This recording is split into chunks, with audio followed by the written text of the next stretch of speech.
안녕하십니까? 돌파왕 타라입니다. 주가가 오르기 위해서는 반드시 돌파가 나와야 합니다. 돌파에는 두 가지가 있죠. 첫 번째는 시가 돌파, 두 번째는 고가 돌파입니다. 타라 시스템 돌파 매매 전략은 돌파가 나오는 종목의 시가 돌파와 고가 돌파 시점에 알람으로 미리 알려줍니다. 알람을 참고해서 매매 타이밍에 활용하시면 되겠습니다. 오늘 돌파가 나왔던 종목들 사례를 또 알아보고 뭐 매매 규칙에 대해서도 좀 알아보는 시간 갖도록 하겠습니다. 자, 오늘 리뷰할 종목은 셀리드라는 종목인데요. 셀리드가 타라 시스템에서 9시 7분 53초 거의 9시 8분경에 시가 돌파 신호를 포착해 줬습니다. 자, 일봉으로 먼저 보겠습니다. 셀리드는 국내 백신 개발 관련주 중에 하나죠. 자, 오늘 이제 일봉 차트를 보면 이제 이 파란색 선이 20일 이동 평균선입니다. 일봉 차트이기 때문에 파란색 선이 20일 이동 평균선인데 20일 이동 평균선 아래에 있을 때는 기본적으로 이런 종목들에 관심을 가지지 않습니다. 다만 이제 20일 이동 평균선을 돌파해서 3일 동안 이렇게 21일 평선에 안착하는 모습을 보이고 있죠.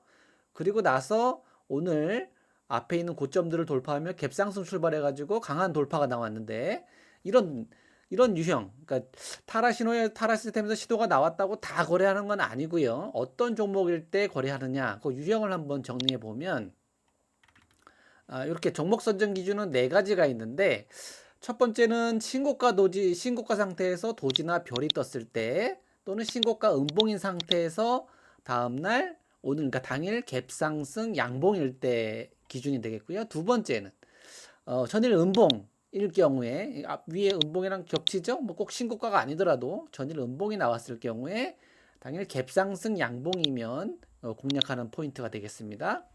세 번째는 21선을 처음 돌파할 때 나오는 첫 번째 양봉. 네 번째는 21선에 안착한 후에 첫 번째 양봉입니다. 지금 보신 셀리드는 21선에 안착하고 나오는 첫 번째 돌파 양봉이 되겠죠. 그래서 이렇게 21선에 안착하고 나서 나오는 첫 번째 돌파 양봉이다. 그러니까 이런 종목을 공략하는 게 포인트가 되겠고요. 오늘 앞에 있던 고점들 다 돌파하면서 거래 대금도 2천억이 넘게 들어온 걸 볼 수가 있습니다. 분봉으로 자세한 타이밍 한번 보겠습니다. 자, 요거 1분봉으로 보고 계신데요.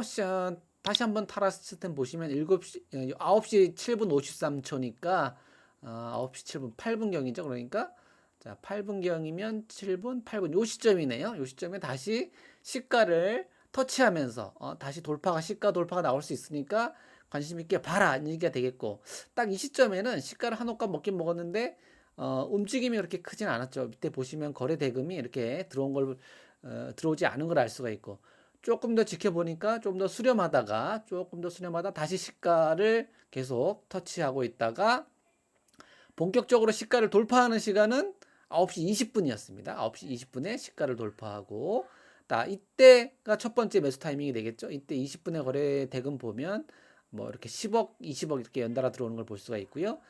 시가 11만 7,500원이 첫 번째 매수 타이밍이 되겠고 조금 더 확인하고 매수하겠다고 싶으면 앞에 만들었던 고가가 11만 9,500원 고가가 있습니다. 그래서 이 11만 9,500원 고가를 돌파하는 자리까지를 최종적으로 확인하고 매수하는 타이밍으로 잡아주면 되겠다. 그래서 시가 11만 7,500원서부터 오전 개장 초에 만들었던 고가 11만 9,500원 돌파하는 자리, 여기가 고가 돌파 자리가 되겠습니다. 여기서 매수했다고 하면 이제 12만 원 아래에서 매수했으니까 목표 가격은 보통 이제 10만 원대 주식은 중심 가격대 12만 5천 원 정도를 일단 한번 거쳐가야 하는 단계로 보고요. 그 다음에 이 주식이 계속 강하게 간다고 하면 다음 가격 저항선인 13만 원을 목표 가격으로 보면 되겠습니다.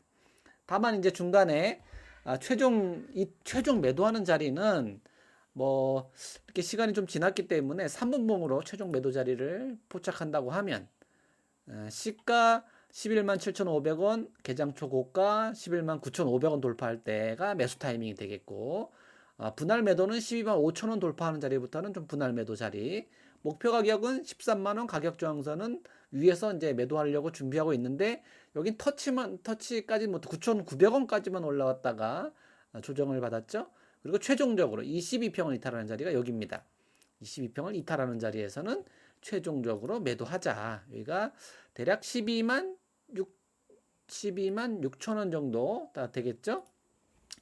그래서 11만 7,500원 정도 매수해서 22평 이탈할 때 12만 6천 원 정도 매도했다고 하면 7%가 넘는 이익을 낼 수 있었던 그런 종목이 되겠습니다. 자, 뭐 이후에 오후에 이제 뭐 다시 13만 원 돌파하는 그런 흐름이 나오긴 했는데요. 어쨌든 개장 초 시가 고가 돌파 매매로 인해서는 이렇게 아주 좋은 성과를 낼 수 있는 그런 그림이 나왔다. 이렇게 말씀드리겠습니다. 자, 이제 셀리드는 오늘 뭐 장이 계속해서 빠지다, 그러니까 하락장이다 보니까 종목이 많이 나오진 않았는데 그 중에서 가장 양호한 흐름을 보여줬던 셀리드 말씀을 드렸고요. 뭐 케어젠과 SM도 좋은 시세가 나긴 났는데 SM을 한번 보겠습니다. SM은 종목 선정 기준이 오늘 처음으로 21선을 돌파하는 21선에 들어오는 날이죠. 근데 이때는 강력한 상승이 나왔는데 오늘은 뭐 그렇게 큰 상승은 아니었습니다. 왜 그런지 한번 볼까요? 분봉으로 보시면 이렇게 보면 이격이 큰 상태에서 일봉상에서 보면 이격이 좀 앞에 이렇게 쳐졌다가 이 매물대가 좀 쌓여 있죠. 그래서 이것들이 매물이 나오는 과정입니다. 그렇기 때문에 이런 종목 선정하는 건 썩 좋은 방법이 아니고 여기서 돌파가 나와도 크게 상승하지 못하고 다시 이탈하죠. 그래서 만약에 이렇게 이격이 있는 상태에서는 첫 번째 돌파할 때는 한번 흘려버리고 다시 와서 다시 한번 시가를 돌파한다 그러면 한번 갔다가 와서 매물을 소화하고 재돌파하는 시점을 타이밍으로 삼는 것도 좋은 전략이 될 수 있겠다. 이렇게 말씀드리겠습니다. 자, 이렇게 오늘 신호 나온 종목들은 뭐 많지 않았고 셀리드 한번 리뷰를 해봤고요. 오늘은 뭐 돌파 나온 종목 말고 매매 원칙에 대해서 한번 알아보는 시간 가져볼 텐데요. 오늘 아주 위험했던 종목, 장중에 돌파는 굉장히 좋았지만 결과가 안 좋은 종목 한국 파마가 있는데요. 이 한국 파마 일봉을 보면 이렇게 장대 여기 올라갈 때까지는 장대 양봉이었죠. 돌파 양봉. 전일 음봉 뒤에 나오는 장대 양봉. 아주 좋은 모습을 보여줬습니다. 재료도 아주 좋았고요. 그런데 결과는 어떻게 됐습니까? 이렇게 긴 윗꼬리를 달고 음봉이 나온 음봉 영망치가 됐죠. 그래서 올라갈 땐 거래대금도 엄청나게 터져서 좋았지만 결과는 나빴다. 이거 어떻게 이런 일이 벌어졌을까요? 이런 장대 음봉, 영망치 장대 음봉은 주로 주가가 상특권에 이렇게 상투를 칠 때 이렇게 많이 보이는 모습인데요. 이런 거에 한번 잘못 걸리게 되면 계좌가 아예 녹아버리는 그리고 물려가지고 엄청 동안 고생하는 일이 벌어질 수가 있습니다. 그래서 우리가 반드시 알고 있어야 되고 이런 시세의 흐름을 피할 수 있는 규칙을 반드시 가지고 있어야 된다고 저는 생각합니다. 그게 뭘까요? 한번 분봉으로 보겠습니다. 분봉으로 보면 오늘 이 종목이 개장 초에 시가를 돌파하면서 매수 타이밍이 나왔고 2차 시세까지 한 번 시세 나오고 2차 시세 나면서 엄청난 급등이 나왔습니다. 74,000원까지 상승이 나왔었는데 이후에 이제 10시 전후가 보통 이렇게 큰 상승에 이런 엄청난 거래 대금이 뭐 이게 3분봉 차트인데요. 3분봉에서 150억, 200억, 뭐 150억, 그다음에 뭐 많게는 400억이 넘는 거래 대금까지 터진 종목인데요. 이랬던 종목이 아침에 이렇게 엄청난 거래 대금을 수반했던 그 수반에서 급등 나왔던 돌파 종목이 보통 10시 전후로 이제 눌림목을 만들게 되는데 눌림목을 만들 때 이제 3분봉에서 22평 전후가 되겠습니다. 22평 전후에서 눌림목을 만들고 오전에 만들었던 이때 만들었던 고점을 돌파하러 가냐 못 가냐 요런 이제 기로에 서게 되는데 10시 전후에 이렇게 수렴을 쭉 해서 이제 눌림목 구간이 나오면서 앞에 고점을 돌파하려 가는 그런 모습이었죠. 여기까지는. 근데 어떻게 됐습니까? 여기서 보면 22평을 딱 이탈하는 자리가 나오죠. 그래서 타라 시스템에서는 그 중요한 규칙을 하나 가지고 있습니다. 뭐냐면 이 어떻게 보면 가장 중요한 규칙, 트레이딩 규칙이라고 얘기하는데 22평선, MA20, 22평선 아래에서는 이게 분봉이든 일봉이든 다 마찬가지입니다. 22평 아래에서는 매수도 안 하고 보유도 하지 않는다. 그러니까 22평 아래에서는 아예 매수를 안 한다는 얘기가 돼 있고 만약에 보유하고 있다 그러면 22평 위에 있을 때 매수했는데 22평을 깬다 그러면 보유해서는 안 된다는 절대 대원칙이 있잖아요. 그렇죠? 그러니까 이런 데서는 다 매도를 한다. 커트하고 나간다가 되겠습니다. 이런 규칙이 왜 중요하냐면 이렇게 앞에서 이렇게 크게 상승이 나왔어. 대량 거래가 터지고 크게 상승이 나왔던 종목이기 때문에 많은 사람들이 이렇게 조금 조정을 받으면 이 정도 조정 나왔으면 한번 다시 갈 거야라는 막연한 기대감을 가질 수가 있죠. 막연한 기대감을 갖고 뭐 예를 들어서 이 저점을 안 깨고 다시 이평선을 타고 들어간다. 그러면 뭐 눌림목이 만들어지는 건 맞습니다. 그런데 그건 그럴 때 얘기죠. 다시 이평 안에 들어갔을 때 얘기죠. 그렇죠? 그런데 어떻게 됐습니까? 이 앞에 저점을 깨죠. 22평 아래에 있는데 앞에 저점을 깼으니까 계속 하락 추세가 되는 거죠. 그렇게 되면 저점을 이탈하게 되면 이 빨간색 120 추세선까지 조정을 받는 게 이제 기본적인 기술적인 분석인데 122평선이 이제 수렴하다가 또 타고 들어가면 한번 기회가 있을 수 있겠지만 여기서는 어떻게 됐습니까? 여기서 또 새로운 만들어 놨던 저점을 또 이탈합니다. 또 이탈하면 바로 밑에 뭐가 있나요? 시가가 이 파란색 기준선이 있는데 이게 시가입니다. 주가가 이렇게 내려와서 22평선에서 계속 저점을 깨고 내려와서 시가까지 왔어요. 그래서 시가를 깨면 뭐가 되나요? 음봉이 되는 거죠. 그럼 즉 윗꼬리가 아주 크게 달린 음봉, 즉 비석이 만들어지는 겁니다. 비석 캔들의 그 의미는 이거를 고가에 사서 이 주식을 안 팔고 가지고 있다고 하면 싸우다가 죽었다는 얘기가 돼요. 사망자, 속출, 죽었다는 얘기가 되겠죠. 그런데도 시가를 깨고 나서 반등이 나오지 않고 계속 하락한다면 뭐가 될까요? 캔들이. 이제 비석에서 영망치 음봉 캔들로 만들어지는 본격적으로 몸통을 만들게 되는 겁니다. 그러니까 계속 하락하게 되는 거고 잔인하게 하락하면서 고점 대비 거의 30% 가까이. 내가 이거를 갖다가 매수해서 안 팔았다고 하면 엄청나게 이익 났던 게 손실로 바뀌게 되는 상황이고 또 중간에 매수했다고 하면 여기서 이 빠지는 중간에 매수해서 수익 내기는 쉽지 않았을 거고 이렇게 강하게 상승했으니까 다 반등이 나올 거야 라고 생각해서 만약에 추가 매수를 했다면 물타기가 되겠죠. 추가 매수를 했다고 하면 엄청난 손실을 보고 있을 수가 있겠죠.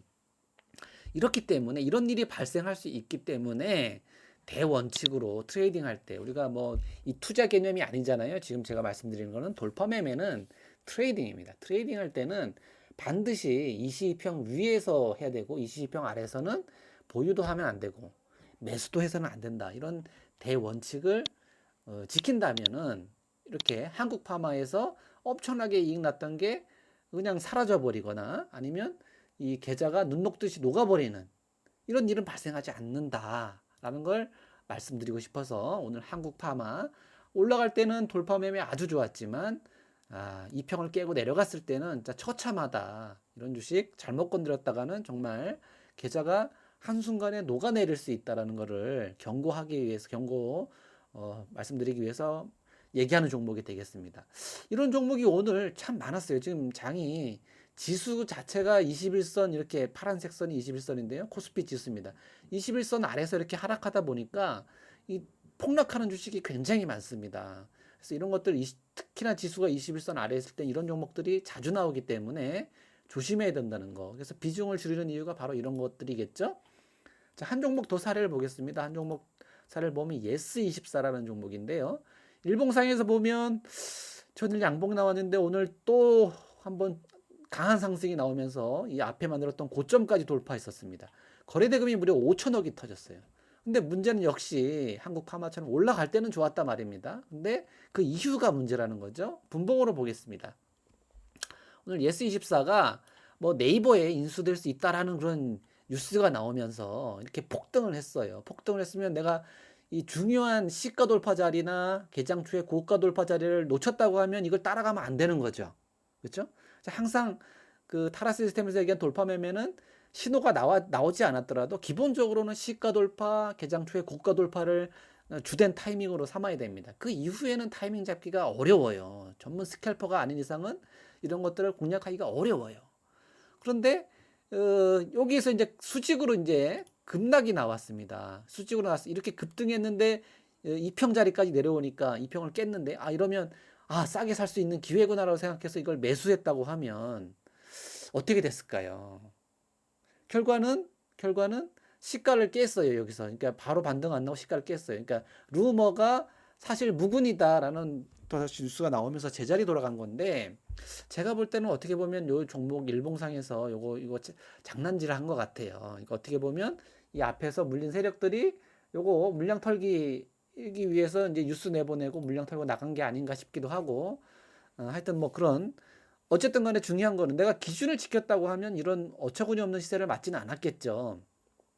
역시 엄청나게 이익이 났을 수도 있었던 그런 시세가 제자리 된 거고 사라진 거고 또는 이거를 매수했다고 하면 22평을 이제 여기서 이탈했어요. 근데 이탈했는데 이거를 단기 급락이 나와서 싸게 살 수 있는 기회다라고 생각해서 이걸 매수했다고 하면 어떻게 됐을까요? 시가 이탈했기 때문에 이제 비석이 된 거죠. 거의 20%짜리 일단 비석이 만들어졌습니다. 사망자 속출이죠. 그런데 이 사망자 속출이 더 큰 사상자를 낼 수도 있다는 거. 왜? 22평 아래에서 반등 한번 주지 않고 계속 저점을 깨고 내려갔습니다. 잔인하죠? 이런 시세가 나오기 때문에 이 트레이딩의 대원칙 22평선, 이 22평선 아래에서는 매수도 하지 않고 보유도 하지 않는다라는 기준을 가지고 있는 겁니다. 여러분도 이런 기준, 리스크 관리를 위해서는 이런 기준이 있어야 되지 않을까요? 어떤 상태에서 나는 매수하지 않는다, 보유하지 않는다. 그게 타라 시스템 돌파왕이 말씀드리는 거는 22평선 아래에서입니다. 그게 뭐 일봉을 보던 간에 분봉 뭐 5분봉을 봐도 마찬가지고 10분봉을 봐도 마찬가지일 겁니다. 다만 이제 짧은 분봉에 1분이나 뭐 이런 분봉 같은 경우 좀 예외적일 수 있는데 좀 스캘핑을 한다 그러면 1분봉에서도 마찬가지가 되겠죠. 그래서 저는 3분봉 기준으로 말씀드리고 있습니다. 그래서 이런 대원칙을 지킨다고 하면 엄청난 손실이 발생하지 않을 거고 만에나 이제 이런 데서 매수했다 하더라도 손절매하고 나갔다고 하면 이 어마어마한 손실은 보지 않았겠죠. 정말 그 작은 금액, 뭐 큰 돈이 들어가지 않았다 하더라도 이런 엄청난 손실을 보면 얼마나 이게 진짜 가슴이 미어지겠습니까? 예를 들어서 뭐 이 종목 단돈 500만 원만 들어갔다 하더라도 20% 손실을 맞았으면 와 그냥 녹아내린 거죠, 그죠? 자, 참 하여튼 이런 손실은 보면 안 되겠습니다. 이런 손실을 보게 되면 참 계좌가 금방 망가져 버리고 또 이제 큰 손실이 나게 되면 뇌동매매에 빠지기가 쉽습니다. 멘탈이 망가진다는 얘기죠. 그렇죠? 그래서 이런 거를 안 맞기 위해서는 항상 기준 시가 돌파, 고가 돌파 매매에 집중을 하고 또 그때가 아닌 타이밍에서 매수를 했다 하더라도 22평 아래서는 매수하지 않는다, 보유하지 않는다라는 규칙을 지킨다면은 정말 어마어마한 손실을 내는 일은 없지 않을까 싶습니다. 다만 이제 이게 내가 이제 규칙을 만들어 가지고 이 지키기가 참 어려워요. 그래서 이거를 좀 항상 지키는 그런 원칙을 가지려면은 이런 것도 한번 경험해 보는 것도 나쁘진 않을 겁니다. 그래서 뒷골이 송연해지는 그런 느낌을 가지고 이런 일이 다시는 발생해서는 안 되겠다. 그러면서 이제 경험을 통해서 성장하는 거겠죠. 그래서 이제 이런 원칙이 중요한 거를 깨닫게 되는 순간 아마 이제 이런 일은 다시 경험하지 않게 되지 않을까 이렇게 생각됩니다. 자, 타라 시스템이 이렇게 시가 돌파, 고가 돌파 시점에 미리 알람을 알려주기 때문에 이 매매 타이밍을 잡는데 활용하기가 딱 좋습니다. 그래서 이제 알람 나온 종목 중에서 이 종목 선정 기준, 이런 기준에 맞으면 내가 이제 거래를 하는 거고 이 기준에 맞지 않으면 그냥 패스하면 되겠죠. 그래서 타라 타이밍이 이제 신호가 주는 게 이 시가 돌파 시점 그리고 고가 돌파 시점. 고가도 이 무한정 고가가 아닙니다. 당일 개장 초에 만들었던 3% 이내의 고가입니다. 그래서 이 3%가 넘어가는 고가면은 신호가 나오지 않아요. 그래서 이게 뭐 예를 들어서 오늘 신흥 SEC 같은 경우에 상한가를 갔죠. 상한가를 갔는데 이게 딱 분봉을 보시면 여기 개장 초 고가가 여기 66,800원에 있어요. 이걸 이제 조금 짧은 봉으로 보면 좀 잘 보일 텐데, 타라 시스템이 이 66,900원 고점에서 이제 찾아줬으면 이 고점을 타라 시스템이 찾아줬으면 뭐 여기서 매수했어도 아주 큰 수익을 낼 수가 있었겠죠. 근데 이제 이건 성공한 케이스이기 때문에 그런 거지. 여기는 이제 여기서 여기 고점이 4%가 넘어갑니다. 타라 시스템은 3% 이내 고점만 찾아주기 때문에 아쉽지만 이런 것들은 이제 놓치게 되는 케이스가 되겠죠. 어쨌든 간에 이렇게 고가 돌파 시점, 당일 개장 초에 고가 돌파 3% 이내 고가 돌파 시점에서 알람으로 알려줍니다. 또 지금 이제 테스트하고 있는 게 전일 고가 돌파에서도 이제 신호를 주려고 하는데요. 전일 고가 돌파 시점에 미리 알람으로 줄 겁니다. 곧. 근데 전일 모든 고가를 다 하면 어마어마하게 종목이 많겠죠. 그래서 전일 캔들이 도지나 별일 경우에만 고가 돌파 신호를 찾아줄 겁니다. 그래서 항상 시가 돌파, 고가 돌파 시점에만 매매하자. 그리고 이제 요거는 이제 눌림목 자리, 장중 눌림목 자리는 10시 전후에 항상 나오는데요. 10시 전후에 이제 우리 주도주에 보면 오늘의 주도주나 대형주 주도주를 보면 엄청나게 거래대금 터진 종목들이 있을 거예요. 개장초 뭐 30분 만에 벌써 1,000억 터지고 10시 되니까 벌써 2,000억 정도 터졌어요. 당일 최고 거래대금을 기록한 종목 중에 첫 번째 양봉인 종목. 그래서 아까 말씀드렸던 한국 파마 같은 게 이제 해당이 되겠죠. 그래서 10시 전후에 항상 눌림목이 나오는데 그때 22평이 수렴할 때 이제 분할 매수를 하는 겁니다. 20평 수렴할 때 분할 매수해서 가장 높았던 고점을 돌파하러 가면 이익이 나겠죠. 그런데 그 고점을 돌파하지 못하고 22평을 이탈하게 되면 어떻게 돼야 됩니까? 첫 번째 가장 중요한 규칙에서처럼 22평 아래서는 매수도 안 하고 보유도 하지 않는다. 그래서 다 털어내야 되겠죠? 이런 이 규칙과 원칙 이런 것들이 다 이제 접목이 돼가지고 그다음에 요령 이제 종목 선정 요령 이런 것들이 다 노하우가 되겠죠? 이런 것들을 여러분들이 만들어 놓고 잘 지켜낸다고 하면 또 그런 종목들을 잘 찾아낸다고 하면 좋은 성과로 연결되는 거는 뭐 이제 경험만 쌓이면 되는 거라고 생각합니다. 네, 이 말이 길어졌네요. 어쨌든 간에 타라시스템이 시가 돌파, 고가 돌파 알람을 참고해서 매매 타이밍에 활용하시면 돌파 매매 아주 하는데 큰 도움이 되지 않을까 이렇게 보여집니다. 오늘 준비한 시간은 여기까지입니다. 시청해 주셔서 감사합니다.